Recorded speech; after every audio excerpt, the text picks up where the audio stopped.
Hi everyone, my name is Caitlin Gonzalez and today I'm going to be talking to you about Chicano culture. Chicano is a subculture of Mexican culture, and the word Chicano can actually be interchanged with Mexican American. Majority of Mexicans that were born in America started going by this term in order to break away from the assimilation into white society.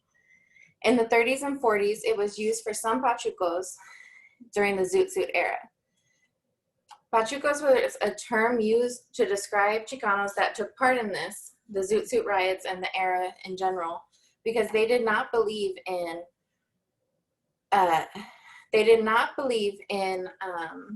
being drafted by the military when they did not have all the full rights of a citizen, and they were still being segregated.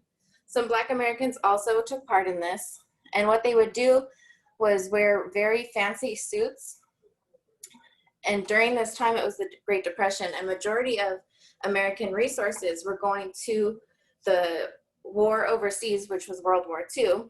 And because they were a lot of draft dodgers, and because they were spending so much money and not giving it to the war, they were looked down upon.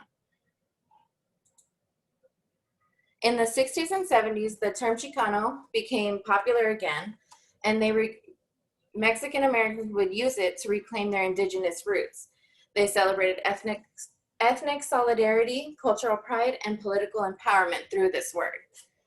And during this time, the Brown Berets worked along the Black Panthers to fight injustices in their communities.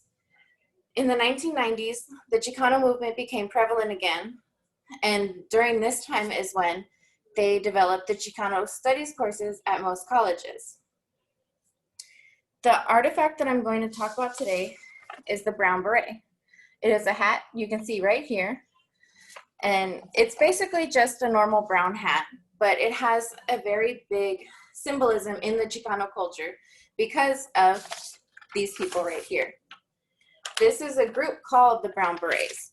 They were a Chicano political movement that had emphasis on healthcare reform, educational reform within their communities, anti-war activism, and the struggle of farm workers in their communities.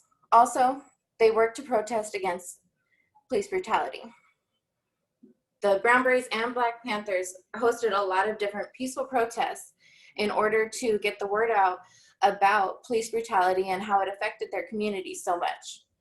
One of the most well-known Chicano protests was the Chicano moratorium, which was an anti-war protest which happened during the Vietnam War, because there was a high amount of death rate from Chicanos in that war.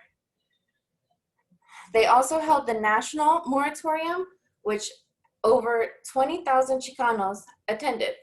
It was a peaceful protest, but the Los Angeles County Sheriff's Department decided that it should end, and they began to be violent, which ended up killing 3 different Chicano protesters. The impact the Chicano culture has had on America has been amazing.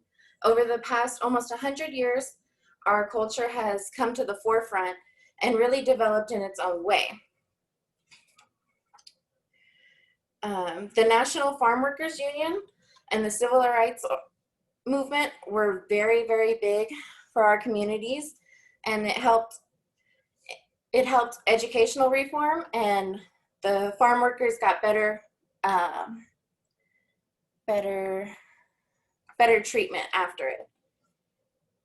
And throughout the movements, our voices were heard more by America, and we got a little bit better treatment. And Chicanos can now go as far as to get a master's degree, studying their own culture, and even a doctorate. You can become a doctor in Chicano culture now, which is pretty awesome. I was raised in the Chicano family.